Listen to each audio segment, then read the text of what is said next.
Welcome to HPC News Bytes, a weekly show about important news in the world of supercomputing, AI, and other advanced technologies.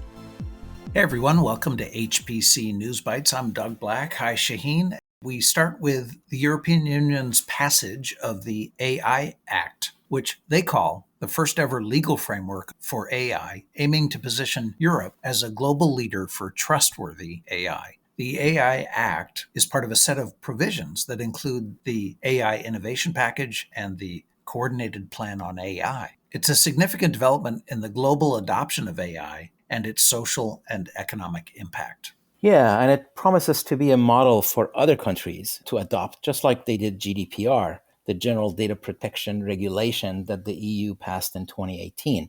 So this time for people, the AI Act aims to protect the safety and rights of people and businesses. For AI companies, it goes beyond data usage rights to include a risk factor. For AI practices and AI applications, they define 4 levels of risk: minimal, limited, high, and unacceptable. And unsurprisingly, the unacceptable variety is banned. And for AI investors, the fact that they now have clarity on usage and adoption, they think will help build confidence and pull more investments. The biggest chip in the world is designed by Cerebras Systems, which uses the whole dinner plate size silicon wafer instead of cutting it up into smaller chips. They naturally call it the Wafer Scale Engine, WSE, and they just unveiled the third generation of that chip. It's built by TSMC in their 5 nanometer fab. It comes in at 46,000 square millimeters. That's an 8.5-inch square, packing a whopping 4 trillion transistors, which form 900,000 cores, which together can do 125 petaflops of peak AI performance. That's twice the performance of the previous WSE-2 chip at the same power draw and at the same price, although the prices are not disclosed. The system that uses it is the Cerebras CS-3, and you can cluster multiples of those, of course. It's quite a beast. Well, Shaheen, of late, I've seen the word whopping show up more frequently in press announcements, but in this case, whopping seems appropriate.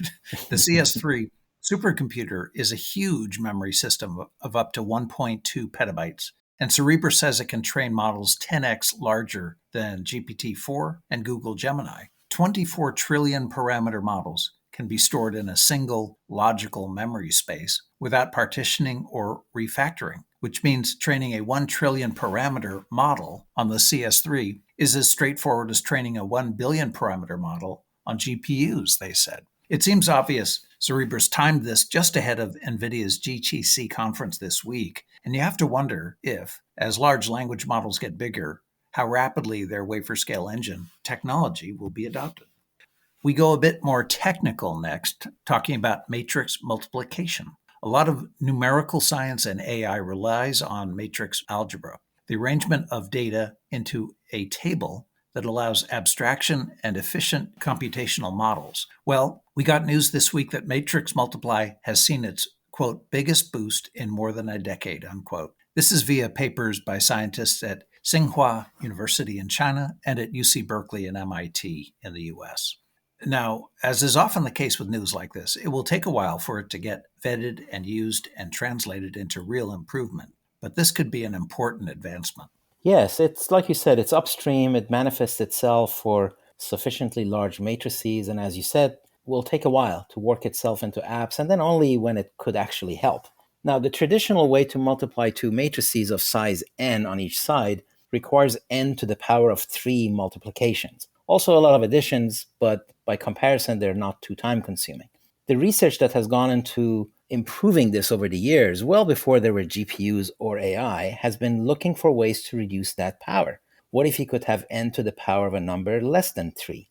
The most famous of these methods is Strawson's algorithm, which uses a divide and conquer strategy to bring it down to n to the power of about 2.8. Already a very big improvement. This new research has it at n to the power of about 2.37. Remember also that a few years ago, Google's DeepMind AI found a better matrix multiply algorithm for specific size matrices.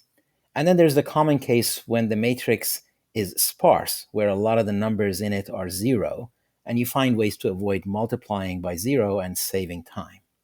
Let's end with a couple of notes. One is Facebook, Meta's publishing a blog about how they built their generative AI infrastructure. A lot of good info and a lot of focus on open hardware infrastructure, PyTorch, of course, and open software for AI.